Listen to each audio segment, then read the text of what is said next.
The Ohio State mood tracker. What's the fan base thinking right now? If we just slice Ohio State open, figuratively, how are people feeling up there? It's been 1,207 days since they beat Michigan. Do you remember how long, by the way, we had that running clock with how long it's been since Michigan beat Ohio State? And now the shoe's on the other foot. And granted, they play once a year, so it's not too difficult to see these numbers start to stack up. 1,207 days.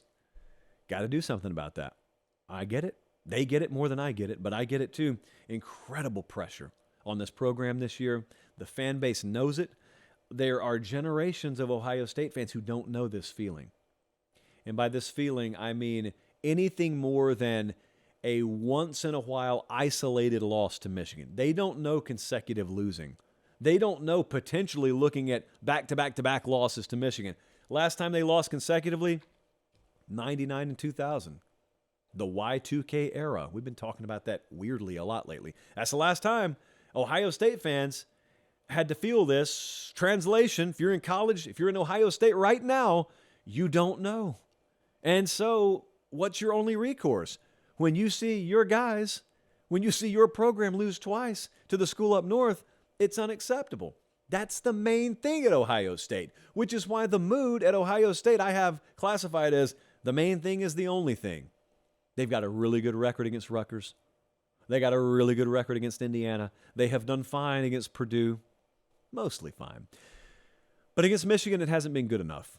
Hadn't won the Big Ten championship the past couple of years. Hadn't beat Michigan the past couple of years. They still made the playoff last year, but they have not won the national championship the past couple of years. Boy, that's an insanely high standard, isn't it? To which they would answer, it sure is. This is an insanely high-level program, too. That's what they would say in response. And they're right. Well, at the very least, they're not wrong. And the mood is the main thing is the only thing because they, frankly, don't care about anything. If you don't get to that finish line and break the tape at Ohio State, it means you're not doing good enough. And I don't care if you have run up 100 on everybody else in that conference because the standard is not to run over Indiana and Rutgers, all due respect. The standard is to own Michigan and to own the Big Ten. They don't own Michigan or the Big Ten right now. And there's no reason in their eyes why they shouldn't. So the main thing is the only thing up there until further notice. And that's why it really doesn't matter. As we enter this season, it doesn't matter that we're showing you odds that Ohio State's favored to win the conference. They were the past 2 years. It doesn't matter that in the futures market today, even in Ann Arbor, they'd be favored against Michigan. They were the last 2 years. Doesn't matter. It matters when they actually strap it up and have to play that Thanksgiving week. And it's going to come. Still a ways down the road, but it's going to come. And it's on the road this year. I don't know a more pressure-packed situation that we will have in college football this year than the Ohio State-Michigan game. Because I'm not sure what to expect if Ohio State drops that game. And I'm the guy who never does hot seat segments. I'm the guy who thinks it's ludicrous to call for someone's job if they go 11-1 in the regular season. And for the record, I think it would be ludicrous this year. But as I've always followed up on that statement with, I'm not an Ohio State fan. It's not my program. I don't have ownership of the program. So my opinion doesn't matter as much as someone in Xenia, Ohio, or Akron, Ohio, or Mansfield, Ohio, or Columbus, Ohio. Theirs matter. Theirs matter more. They are maximum investors in their program. And if you have clearly defined the standard of your program, and anyone who takes that job accepts it, which Ryan Day certainly does, then if you don't meet it, not once, not twice, but 3 years in a row, you could see something the likes of which you rarely see in this sport. Now, here's what I don't know.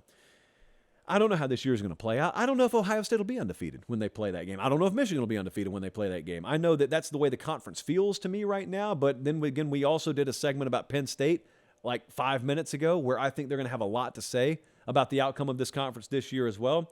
But Ohio State sitting there, they're solid at wide receiver this year. They're solid at running back. They did lose some tackles. Kyle McCord, Devin Brown, who's going to be the starter at quarterback. These are first world problems. Everyone knows that. Ohio State fans know that. So you're never going to sell them that, yeah, we lost this year, but it's a down year for us. It's a rebuilding year. Everyone in the Big Ten, from a pure talent roster standpoint, would take that year's down, or that program's down years. Everyone would. So that's never going to be an excuse there. So the Ohio State mood amongst the fan base is main thing is the only thing. You come in there 11-0 and you come home 11-1, not good enough for us. It's a very high standard. That's why it's the top of the food chain. Not a lot of people can survive in that climate. Like at Kentucky basketball right now, they want Cal. Some of them want Cal run out on a rail. And it's like, I know you got high standards.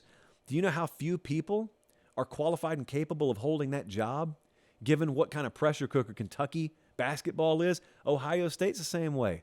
Alabama football is the same way. Texas football is the same way. There are a few of them out there where you just got an added burden of responsibility because you are the head coach of an NFL franchise. It just happens to be in college. That's how broad in scope the magnitude of Ohio State football or Alabama football is. And you got to beat Michigan. That's the long and short of it.